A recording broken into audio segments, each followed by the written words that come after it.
The basic premise underlying the theme of our discussion today is the erosion of trust in multilateral institutions and the need for reform.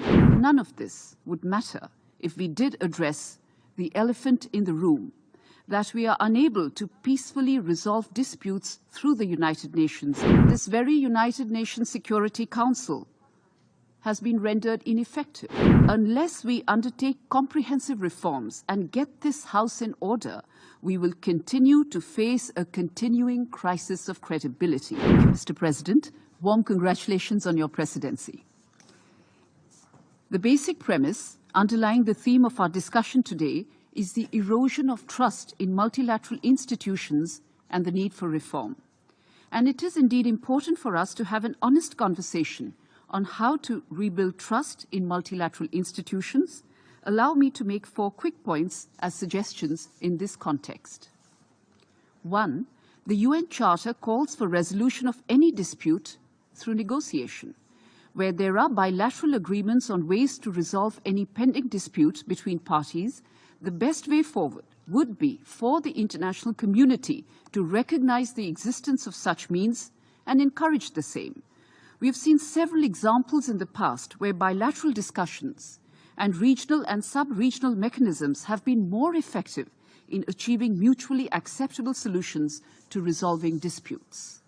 2. With their deep knowledge of local factors and complexities, regional and sub-regional organizations, particularly in Africa, are uniquely placed to find better solutions to conflict in their respective regions. We therefore support engagement between the United Nations and regional and sub-regional organizations in line with the United Nations Charter. 3. And in the context of peacekeeping, these forces need to be reconfigured to actively liaise with regional forces. It is equally important to build capacities and capabilities of potential regional partners as well as host states. We have done so on our part with several partners, especially in Africa. We also need to support African-led peace operations with resources and well-defined mandates that from their very inception also factor in exit strategies. And 4, none of this would matter if we did address the elephant in the room, that we are unable to peacefully resolve disputes through the United Nations because its core body, this very United Nations Security Council, has been rendered ineffective. Unless we undertake comprehensive reforms and get this House in order, we will continue to face a continuing crisis of credibility. The new orientation for reformed multilateralism, which we advocate, which India advocates, flows from the idea that there cannot be genuine solidarity without trust. An overwhelming majority of countries from the Global South, Mr. President, share our conviction that a reform of the UN architecture is no more a question of why, but rather when and how soon.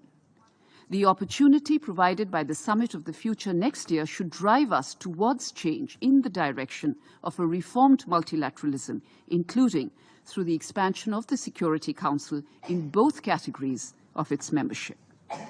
Finally, and regrettably, I am constrained to state that Pakistan has stooped once again to misuse the August Forum of the Security Council. Their observations are baseless and unfounded and therefore rejected in their entirety. The Union territories of Jammu and Kashmir and Ladakh are an integral part of India as a result of Jammu and Kashmir's legal, complete and irrevocable accession to India in 1947. Thank you.